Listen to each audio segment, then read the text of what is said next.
All right, everybody, this is Sheets. I have to figure out the best way to time these things if I'm going to do them in the future. I can't really do anything until after the close, and it was a pretty wild day today. I did take care of the business I need to take care of. So today is Fonner Park Day, and Fonner Park usually races, Monday, Tuesdays. That's the way it's going nowadays. Monday, Tuesday, maybe Wednesdays. And it's an interesting day because the Pick 5 jackpot carryover is at 300,000, and it's a mandatory giveaway day today, which means there's probably going to be about 1 million to 1,500,000 in it. So I figured it'd be a good idea to go over the card today. Now again, just keep in mind, just because it's going to have 1,500,000 in it doesn't necessarily make it, good value per se, because theoretically, those same combinations are going to be spread out over, that 1.5 million in a similar way that it would be spread out over, say, $100,000 pool. And there's a $300,000 carryover, which means that if there's 1.5 million in it, then it's not necessarily a positive EV bet, but at least it's about even, I think, because even if they take 20% out of the $1 million, then you still have that 300,000 that's coming over from yesterday. So it is probably a slightly positive EV bet depending on how much is in it. And there's also, you get some outlier effect, meaning that if you get something that very few people are going to have, that big 1.5 million it does provide a higher ceiling for what it could pay if for whatever reason somebody doesn't have your combination and it comes in. Whereas if there was only, say, 50,000 in the pool and you had some wild combination that happened to come in, the max you could get was 50,000, right? So what I'm going to do is I'm going to go over the card. I'm going to focus on. I was going to just focus in on the pick 5, but there are actually some good bets kind of early. So I am going to go over those and just go over really quickly how I'm deriving these bets. Now again, it's already 58 minutes to post still, so far to go. And I don't know when you're going to be watching this, but remember, everything is pretty much odds dependent. So if I tell you something that, boy, looks really good at 10 to 1, it's going off at 8 to 5, it really might not be a good bet. I'm going to try to separate those and condition those as I go along. So again, we're going to focus on the pick 5, which is races 5 through 9, but we're going to first talk about these first 4 races because there's something pretty interesting. 2 actually, I think, really, really good values in the first couple of races. Not necessarily the first one, although there could be. So, like the first race, like for example, I'll show you why, but I feel as though 4 of these horses are like almost exactly equal. You'll have Miss Blue Rooster, Miss Justice, PR Gold Money, and Sweet Cowgirl. And not to get too much into it, but just to show you really quickly why that is. And again, I will go over how to read these sheets one of these days, but like you'll look at Miss Blue Rooster, and again, we're looking for the lowest numbers possible. So Miss Blue Rooster has a 31, a couple of 34s. So 31 being its most recent race, probably rates to run somewhere around 31, 32. And likewise, Miss Justice, has this 31 now, has a couple of off races as well. So it's, certainly not a lock to run a 31, but certainly has a decent chance to do that. It's lightly raced, and it certainly has some upside here. And then this PR Gold Money has a 30, 33, 31, looks very, very similar, as does Sweet Cowgirl, who has a bunch of 30s, a couple of 30s. So I would say Sweet Cowgirl is probably a little bit more likely, and then PR Gold Money probably second. But the other 2 are pretty close to them. So the reason I bring it up is, you see that Miss Blue Rooster right now is 9 to 5, and these other ones are longer. So, if you look and you see, by the way, that Miss Justice is actually going off 14 to 1, then it's going to be a tremendous bet. As is, I think that Sweet Cowgirl, if it goes off at 5 to 1, I think Sweet Cowgirl is the most likely winner. So I think actually between Sweet Cowgirl and PR Gold Money, the 2 of them are probably slightly better. But again, it's all going to be very odds based. So, if the odds stay where they are right now, I would say Miss Justice is a very, very strong bet, as is probably a little bit of Sweet Cowgirl. And I would certainly toss Miss Blue Rooster at 9 to 5. I just don't find it any better than these others, and it just has no reason to be going off the favorite. Second race is a really good value here in the 9, Danubrite. And I'm going to show you why. Where'd he go? Okay, so let's go through this. So you have Behold the Sky in this race, can run about a 30. This Fashion Fact is okay. It's got 25s, 27s. One off race is about a 30. So maybe he runs about a 25. She actually.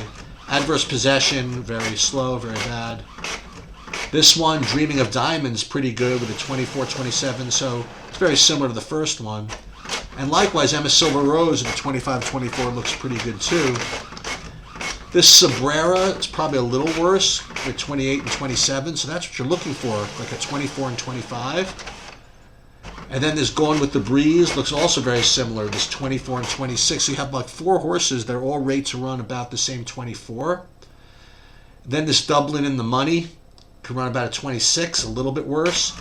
Then you get to this Danubrite horse who has just 3 lifetime starts, and he ran a 32 last year, then had about 8 months off. Then it ran a 21, which is clearly the best in here. Now, what's good and bad is its last race, it ran a 38, which is really just what they call an X. It's just like a really just horrible performance. But, it's a very lightly raced horse, so it has a license to do that, and it's still developing.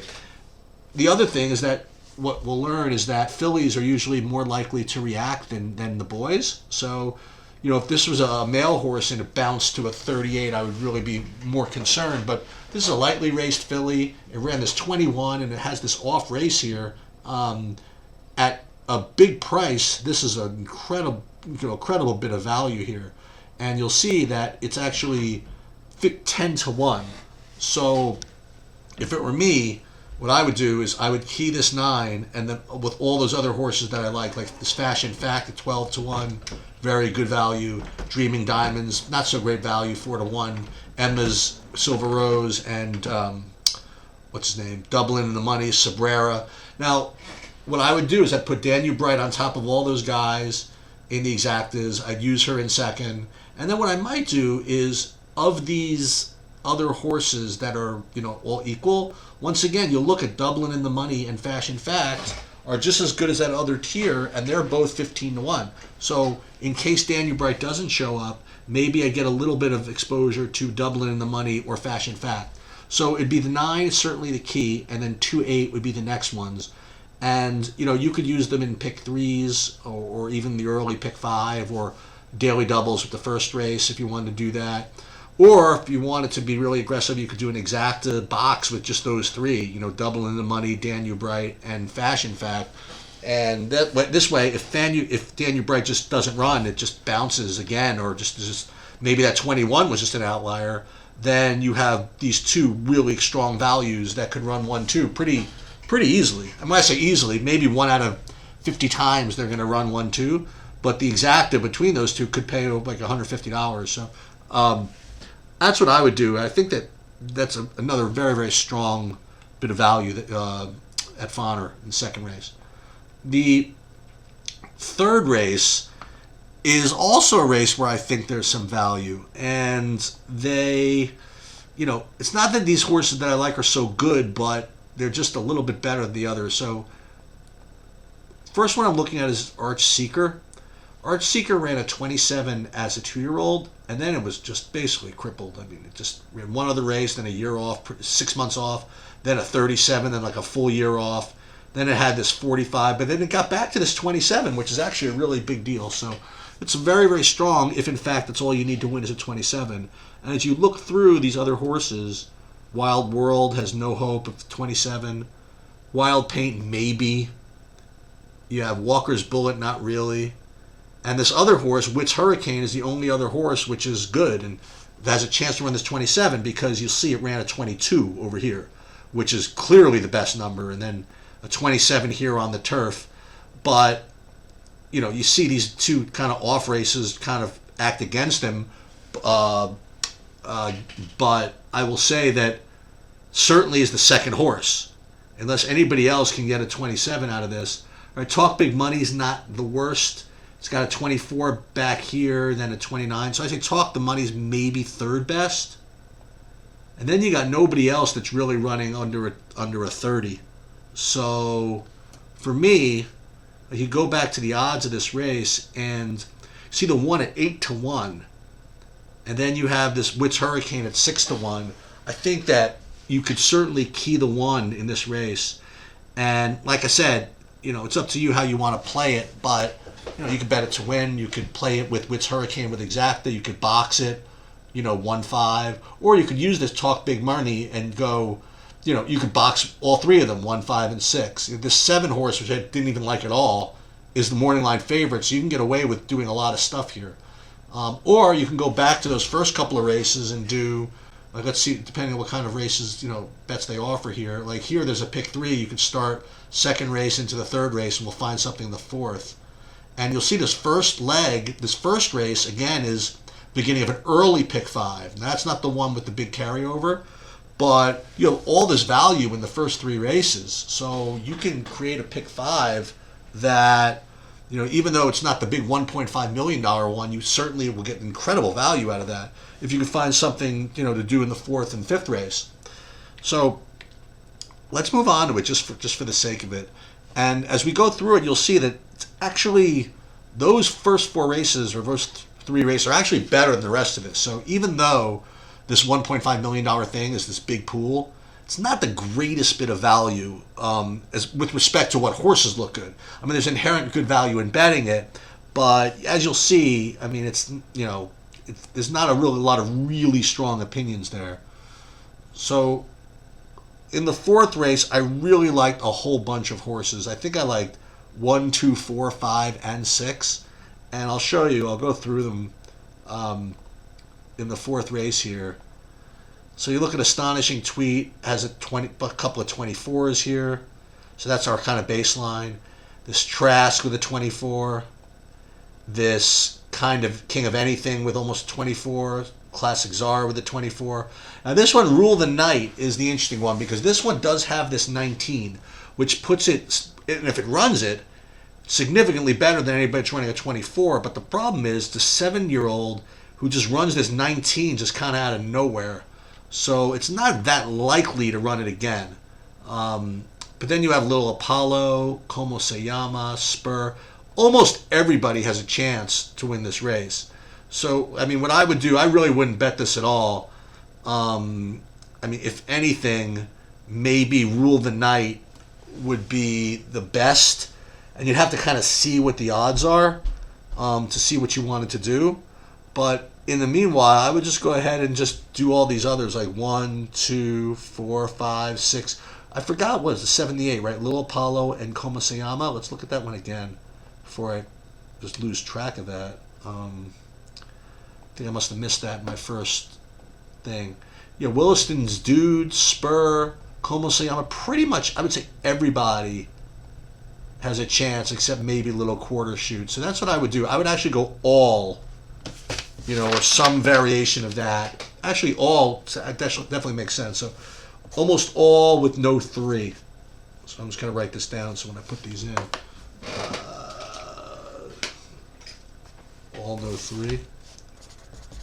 Okay. And we'll come back to it in a second.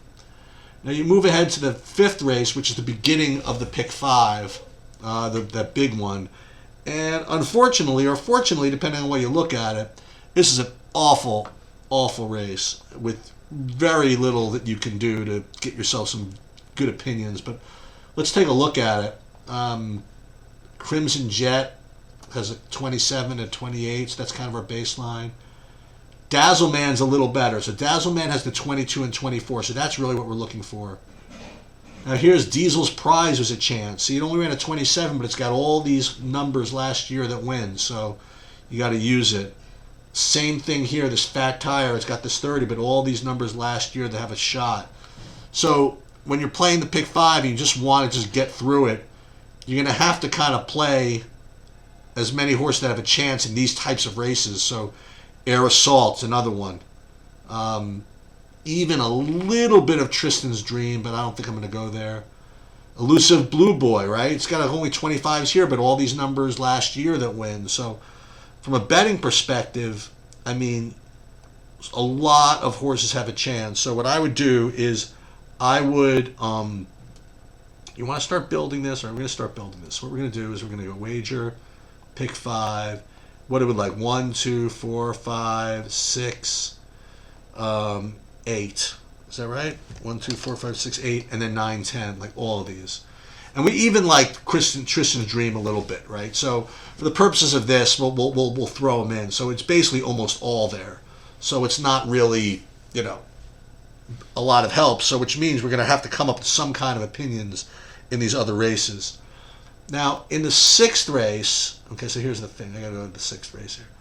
So in the 6th race, let me get the wager pad up. Oh, did I lose the wager pad? Hold on. Yeah, I lost the wager pad. Let's yeah, you can't do it this way. Okay, we'll come back to it, but I remember who we like there. So in the 6th race, there were 3 I liked more than the others, and that was 1, 6, 7. And we'll get to the analysis in a second, but the 1 and the 6 you'll see are pretty decent prices. So let's just take a look and see why we like those. So 6th race, Terry's Temper. It's got a 23, a 24, then a couple of off races. So I'm willing to ignore this for now, seeing as it's kind of heading back towards these numbers. So I'm going to put Terry's Temper down for a 23, 24, which, as you'll see, is plenty. You really don't need more than that. And the only other horses that can do this are Chase a Big Lady or Chase Be a Lady with the 24s, and this Frankie Dioro with a 23 and these really good numbers last year. And you'll see that no one else really has a shot. Waka Waka Waka, small chance, but I can do without it. And as you'll see when we go back to it, the prices are very reasonable on these horses, like 1, 6, and 7. So these are the horses that we're going to use. So it started off with almost of an all, but the second leg, at least we can narrow it down to 3 horses. Let's go on to the 7th race. 7th race, I went back and forth on this one. This is kind of nasty. When I first looked at it, there were 3 horses that stood out. Then I went back to 1 horse. Now I'm back to 3 horses standing out. But let's just go through it, and we'll see if we can't figure it out together, or I can't figure it out. So you have Senator Robert, who again is running 322s, which is, if that's good enough, we'll see.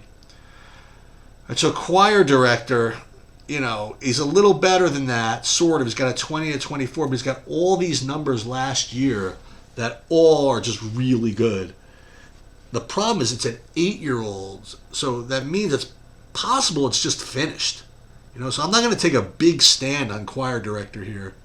Then you have this Grand Hoga, who's awful, 22s. This Trapper Peak with a 20 and a 21, but maybe that's all you're going to need. So this Magnanimous Man, looks to be, the best horse of these kind of shitty alternatives. I mean, it's got a 21 to 17, these 17s last year. It's coming off this claim here. Whenever you see this ampersand, that means it was just claimed. So I'm willing to throw this route race out. So I think that the Magnanimous Man is slightly better. And then you go down to some of these other horses. Mayhawk is just okay. So at first glance, this Magnanimous Man looks to be the best, but, this Mayhawk with 19 and 22 is pretty close enough to be behind. It's Empirical Data with this 23. It's really hard here to separate. So Magnanimous Man, I would say, is the best, and after that, it's pretty much anybody. So, for now, we're going to put Magnanimous Man, I guess, as the best, and then we'll also maybe save with all if we can. Okay, so we'll come back to all these. All right, because we'll be done with the analysis in a couple of races. Then we'll come back and build the ticket. How about that? So let's go to the 8th race. In the 8th race, I had 3 horses with 3 horses with maybe a 4th. First, and we'll go back to it, but I liked Ornamental Iron, Extreme Caution, Indian Roses, and Mayflowers, 2, 3, 8, 10, and all those are, 3 of those are pretty long. So let's take a look at them. 8th race, was it the 8th race? Yeah. So you have I'm a Barn Cat with pretty decent looking 16, yes, a 14, a 15, an off race, then an 18, then a 16, then an off race. So I think you could certainly project this to run a 16. Ornamental Iron, likewise, you could project this to about a 16. It's got an 18 here after an off race. All these numbers are good enough, so I think Ornamental Iron is fine. This Extreme Caution is a little sneaky because it's got 16, 18, an off race, and a 16, and a 16, a couple of off races, and this can go forward. So I like the Extreme Caution a little bit. Anybody else can run the 16? No. See, now here's the problem. Indian Rose is fine. A 19 is fine, but it's not really even as good as those others. Mayflowers is better. And Mayflowers has that 16. It's got these numbers that seem like a bunch of races ago. So Mayflowers is okay. Indian Rose is okay. Looking back again. Extreme Caution. Ornamental Iron. I'm a Barn Cat. But it looks like I'm a Barn Cat is scratched. So we're talking about the 2, the 3, the 8, and the 10. And as you'll see, if we bet these races and not just use them in the pick 5, I think the 3 is a very, very strong bet at 10 to 1, right? I mean, remember, we looked through these. They all look very similar, the 2, 3, 8, and 10. So the 8 at 5 to 2 is really not going to be anything special. So what I'll do in the pick 5 is, for now, use 2, 3, 8, and 10 as kind of like my pool of horses. Maybe I have to cut it down to maybe just go for value. But for now, let's go 2, 3, 8, 10. For those of you who are following along, I hope you see where we're headed here. We're headed for building a really, really big, expensive ticket, which we probably either going to have to cut or just, play for a lot. So let's just see what we do. 9th race, the first thing I wrote down was 1, 3, 6 with maybe the 9. But let me go and take a look at that. So in this last race, let's see. So Hard Story with some 25s, very consistent this year at least. Let's see if the 25 is going to be good enough. So far, so good. All right, so Thunderbox is maybe you would argue is a little faster because it's got a 21, a 23, and a 20. So maybe Thunderbox is just a little bit better, but not much. And then we go ahead. There's Big Egypt with a 22 and a 22 and a 24. Let's compare that to this other one. I guess it's very similar. Big Egypt. Then we look ahead. Yeah, Memory of Swim. I don't need this. I'm just not going to be able to get to him. He's just worse, and there's just too many other horses I need to use throughout this. So, Spunky Kitten, I guess that, if I could afford it and I really could throw another horse in, maybe somebody like him or her, or even Best Trick Yet him. This is going to be tough. It's going to be tough to hit. So you're dealing with Big Egypt with a 22. We're looking at Thunderbox with a 22, and then maybe a little worse is Hard Story. So let's go 3, 6, 9, and then maybe the 1. But let's just take a look at the prices. Excuse me, 3, 6, and then maybe the 1. So Thunderbox and Thunderbox at 5 to 1 is probably the best of the values, right? 3 and the 6 are very similar, but 3 is 5 to 1. The 1 is a little worse, so I would say the 3 is a little bit better than the 1. This 9 at 12 to 1 would be nice to get to him, but I don't think we're going to afford it. So let's see if we can't create a ticket for this Fonner, pick 5. So do based on a 50-cent wager. Let's click off all the horses we liked. I think this first horse was all except for the 3, right? If I'm not mistaken. Sorry, pick 5. All except for the 3. And then the second leg, we said we liked the 1, the 6, and the 7, right? Terry's Temper, Chase Belady, and Frankie Dioro. And then the third leg, we liked the what was it? Magnanimous Man or All. Isn't that what we said? Want to go back to that? Let's go back to that one again. So back to the 7th. That was the one with all these guys at the 23s and 25s, right? But Mayhawk had that 19, so maybe we can prioritize. If Mayhawk can run the 19, and Magnanimous Man can run a little better, maybe you could make those. Oh, it's choir director though, with all these numbers going back. So I think I am back to where I was before, where Mayhawk, Magnanimous Man. Boy, and if I can get away with choir director 2, that would be great. But I don't know if we're going to be able to afford any of this. So let's see. 5, 6, 7, 8. So in the 8th race, we liked Ornamental Caution, Extreme, Ornamental Iron, Extreme Caution, Indian Roses, and May Flowers, just for the hell of it. Let's see if we have to cut any of them. And then in the last leg, we said, what was it, 1, 6, 7? Or was it just, no, it was 1, 3, 6. But we'd like to, but maybe the 3, 6 is a little better. But just to show you, so if we used pretty much every horses that we want, it would cost us $486. And it, depending on your risk tolerance, whether you want to play for that much. I mean, I can't tell you the ridiculous amounts I have played for in the past. Okay, one of the pick 6s one year at the Breeders' Cup, I think we were in for $40,000. All right, but then again, that was based on a $2 bet. But even still, so I'm not saying it's too much. It's just definitely a question of your risk tolerance. Happen to not think this is like the greatest opportunity, because even spending $486, I'm leaving out stuff like Spunky Kitten, Memory of Swim.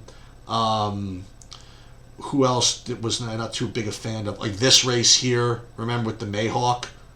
And even this leg is not so special. But before I put this, let me see if there's any improvement we can make in this first leg, like race 5. So let me just go see one more time. So race 5, you have Crimson Jet. Crimson Jet doesn't need to win, but let's see, 27. Okay, so we don't need Crimson Jet. Dazzleman, 22 by 24. Diesel. Fat Pride. Oh, these are still all the same horses, right? Yeah, all these horses are fine. Let's say you don't need Tristan's Dream, maybe. Yeah, Crimson Jet you don't need. That's the other one you don't need. So, all right, so I got down to 432. I mean, that's not bad, right? So if I wanted to play for 432, I could certainly do this. Now, what else could you do, though? Like, well, what if you didn't want to go in for that much? Well, what you could do is then you could prioritize a little more. So, like, in this last leg, remember we said that Thunderbox was a little better than Hard Story, so you can maybe toss Hard Story. Or this leg here where we said Indian Rose is pretty good, but it wasn't as good of a price, so maybe you can toss Indian Roses here. Or this leg here where we thought that Choir Director is we would get to it if we could afford it, but if we didn't want to spend that much, you could maybe X out Choir Director. And now you're talking about a $144 ticket, which is a little more reasonable. Now, again, it means you're giving up combinations. So with each of these big exotic wagers, and it's a function of how confident you are of what you're playing, and then how much is it costing you. So it's really up to you. I really think it's a tough bet today, and I don't know how I would even go in for less than this. I really can't separate much of these guys at all. If you want, you could just take out Frankie Dioro just because he's the favorite. Save some money there. But then what you do, if you don't feel like betting the pick 5s, you can go back and recall our analysis and make some of these bets live. Like Terry's Temper goes off like 15-1 or 10-1. You can bet it to win. Or Chase Be a Lady. Or let's say that you can get a good price on, Chase Be a Lady in this leg or Terry's Temper in this leg, and then play a daily double with maybe Mayhawk. So, and then even this fourth leg here, this Ornamental Lion and Extreme Caution, those are two really, really strong values. So just because you can't, you have a really, really low probability pick 5 doesn't mean there's no value in this card. So I think that's interesting. So I think that is what I would do, and I'm going to bet the pick 5 just because, right? But I think that there's some good values in this card. I guess that's all I have. As usual, you always have to double, triple check your odds. And as we do more of these, I'm going to start linking you to betting sites and things like that, and do more instruction on how to actually read these fuckers, so to speak, to read these sheets. But until then, maybe we hit something today.